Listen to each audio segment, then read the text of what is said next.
నమస్తే welcome to ఒక TV నేను వివాన్ ప్రస్తుతం మనతో పాటు తెలంగాణ ఉద్యమకారుడు పృథ్వీరాజ్ అన్న మనతో ఒకసారి మాట్లాడదాం అన్న చెప్పండి ఎస్సీ వర్గీకరణ పట్ల ఎందుకు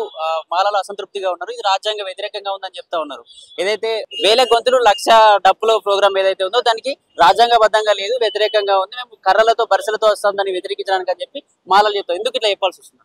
వాళ్ళు సేమ్ డే అనుకుంటొచ్చు వాళ్ళు వేరే రోజు అన్నట్టున్నారు కదా వాళ్ళకు కూడా ప్రొటెక్ట్ చేసుకునే రైట్ ఉంది చేసుకుంటారు కదా డెమోక్రాటిక్ కంట్రీలో అంబేద్కర్ ఇచ్చినటువంటి రైట్ ప్రకారంగా వాళ్ళు ప్రొటెక్ట్ చేసుకునే రైట్ వాళ్ళకు కూడా ఉంది వాళ్ళే చెప్తున్నారు కదా జడ్జిమెంట్ కరెక్ట్ లేదని ఏదో చెప్తున్నారు వాళ్ళు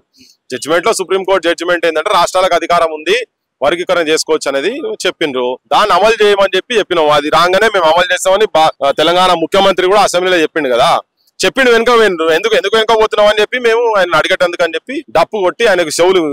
గడలు పడేటట్టుగా గట్టిగా వినబడేటట్టుగా ఇక్కడ ముఖ్యమంత్రికి అక్కడ కాంగ్రెస్ హైకమాండ్ కావచ్చు అందరికీ అన్ని రాజకీయ పార్టీలకు ఇక్కడ అన్యాయం జరుగుతున్నది ఇది జరగాల్సిన అవసరం ఉంది న్యాయబద్ధమైన డిమాండ్ అమలు చేయాల్సిన అవసరం ఉన్నది అని చెప్పని ఆ డప్పు సప్పులతోటి వినిపించే ప్రయత్నం జరుగుతుంది ఏదైతే ఎస్సీ వర్గీకరణ ప్రోగ్రామ్ దీనికి రెడ్డి సామాజిక వర్గం కావచ్చు బీసీలైనా మీరు కూడా సపోర్ట్ చేశారు బీసీలు కావచ్చు రెడ్డిలు కావచ్చు స్వలాభం కోసం చేస్తున్నారు రాజకీయ వ్యభిచారులు వీళ్ళంతా అని చెప్పి మాలలో ఒక స్టేట్మెంట్ ఇచ్చారు దీని ఎంత అదే అది దుర్మార్గమైన పని వాళ్ళు మాట్లాడేది భాష అంటే అంబేద్కర్ బొమ్మ పెట్టుకొని రాజ్యాంగం అని మాట్లాడుకుంటా పొద్దున్న లేసి అంబేద్కర్ పాట పాడేటోళ్ళు అంబేద్కర్ గారు ఇచ్చినటువంటి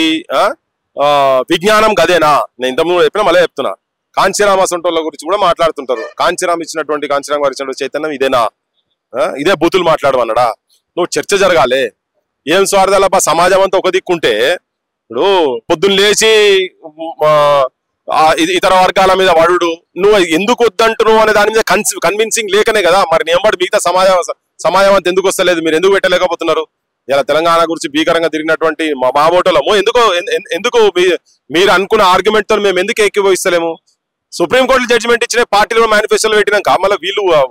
ఉల్టా రివర్స్ మాట్లాడి ఇక్కడిది స్వలాభం గురించి స్వార్థం గురించి పట్టగాల్చి మీదేసుడు తప్ప వాళ్ళ దగ్గర కన్విన్సింగ్ చేసేటువంటి ఆర్గ్యుమెంట్ లేదు అనేది స్పష్టమవుతున్నది మీకు ఏదో మంత్రి పదవులు ఇస్తా అని చెప్పాడు మందకృష్ణ మాదిగ ఏదో ప్రోగ్రామ్ కూడా పెట్టారు ఢిల్లీలో అని చెప్పి ప్రచారం నడుస్తా ఉంది ఎంతవరకు కరెక్ట్ మందకృష్ణ మాదిగ గారు ముఖ్యమంత్రి ఇప్పుడు ఆయన మంత్రి పదవి ఇస్తేందుకు తన మంత్రి పదవి ఇస్తేందుకు బోర్లాడుకుంటూ ఉరికేందుకు తన ముఖ్యమంత్రి తన ఏ పార్టీలో పోననే చెప్పిండు కదా ప్రజల పక్షాలు ఉంటానే చెప్తుంది కదా ఇవన్నీ ఎందుకు మాట్లాడాలి ఉట్టిగా గట్ల కావాలంటే నేను ఎప్పుడూ అవుతుంటే చంద్రబాబు క్యాబినెట్ లో అవుతుంటే ఇవాళ కాదు చాలా మంది తెలియదు స్టోరీ తెలియదు బ్యాక్గ్రౌండ్ చెక్ లేదు లేకనే మాట్లాడుతుంటారు బ్యాక్గ్రౌండ్ చెక్ ఉన్న తర్వాత కూడా కొంతమంది కావాలని కూడా మాట్లాడుతూ ఉంటాడు నిద్ర నటిస్తూ ఏం చేసావా బా చెప్పు నిద్ర పెట్టినట్టు లేపుతాం వాళ్ళు నిద్ర నటిస్తారు కొంతమంది తెలిసి కూడా మాట్లాడుతారు అట్లా కొంతమంది గ్యాంగులు పిచ్చిగా నోటికి ఎట్లా పడతా అట్లా సమాజంలో గుర్తింపు ఉన్నటువంటి వ్యక్తుల మీద కూడా అడ్డగోలుగా బూతులు మాట్లాడుకుంటా ఉంటే ఎట్లా మీకు సపోర్ట్ చేస్తే మేము దేవుళ్ళకి కనబడతాం లేకుంటే మేము దోషులకు కనబడతామా దయ్యాలకు కనబడతామా భూతాలకు కనబడతామా ఉన్నది మాట్లాడుతున్నాం వాస్తవాలు మాట్లాడుతున్నాం సుప్రీంకోర్టు రాష్ట్రాలకు అధికారం ఉందని చెప్తున్నాం దాన్ని అమలు చేయమని చెప్తున్నాం అంతనే దాంట్లో ఇప్పుడు మా మీద పడి ఏడ్చడం ఎందుకు బీసీలు రేపు పొద్దుగా వాళ్ళే సమాజానికి దూరం కాబోతున్నారు అవుతున్నారు వాళ్ళు ఎప్పుడెప్పుడైతే బీసీలు అంటున్నారో వాళ్ళు మిగతా గురించి సపోర్ట్ చేస్తున్నారు ఇంటెలెక్చువల్స్ తిడుతున్నారో అంతా జనం చూస్తున్నారు అబ్జర్వ్ చేస్తున్నారు 6 నెలల తర్వాత వాళ్ళకి అర్థమవుతుంది ఏమైతుంది ఇప్పటికే చాలా పోలరైజేషన్ అయింది మీరు ఎప్పుడైతే రివర్స్ అయ్యి మా మీద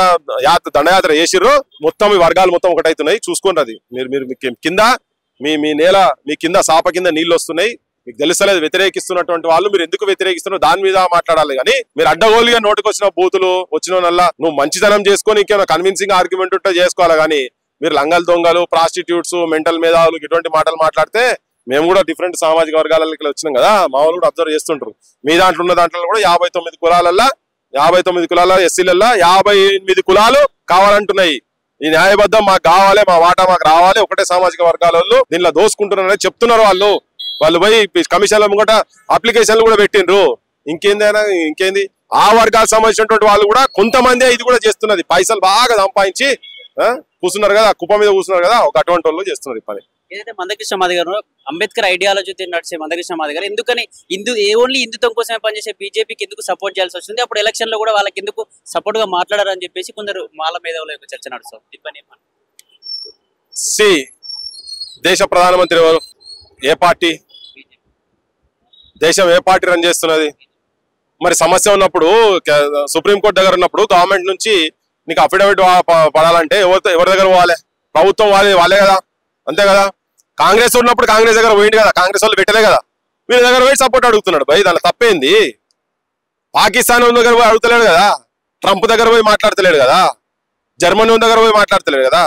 ఈ దేశం జనం ఓట్లేసి పెట్టి కూర్చున్నాడు, ఆ సమస్య గురించి పోయి మాట్లాడుతున్నాడు. అట్లనే ఆయన కండువా మార్చుకొని బీజేపీ కండువా వేసుకొని తిరిగిండా. మన అంతకుముందు గతంలో టీడీపీ కూడా ఓట్లేయమన్నాడు, వాళ్ళకి సపోర్ట్ చేస్తే. బీఆర్ఎస్ కూడా ఓట్లేపించిండు, కాంగ్రెస్ కూడా ఓట్లేపించిండు, ఎక్కడెక్కడ సపోర్ట్. అట్లా బీజేపీ సపోర్ట్ చేస్తా అంటారు, ఓట్లేపించారు, సపోర్ట్ చేస్తున్నారు. అట్లనే పార్టీ కాదు కదా మేము బీజేపీ పార్టీ ఏమన్నా.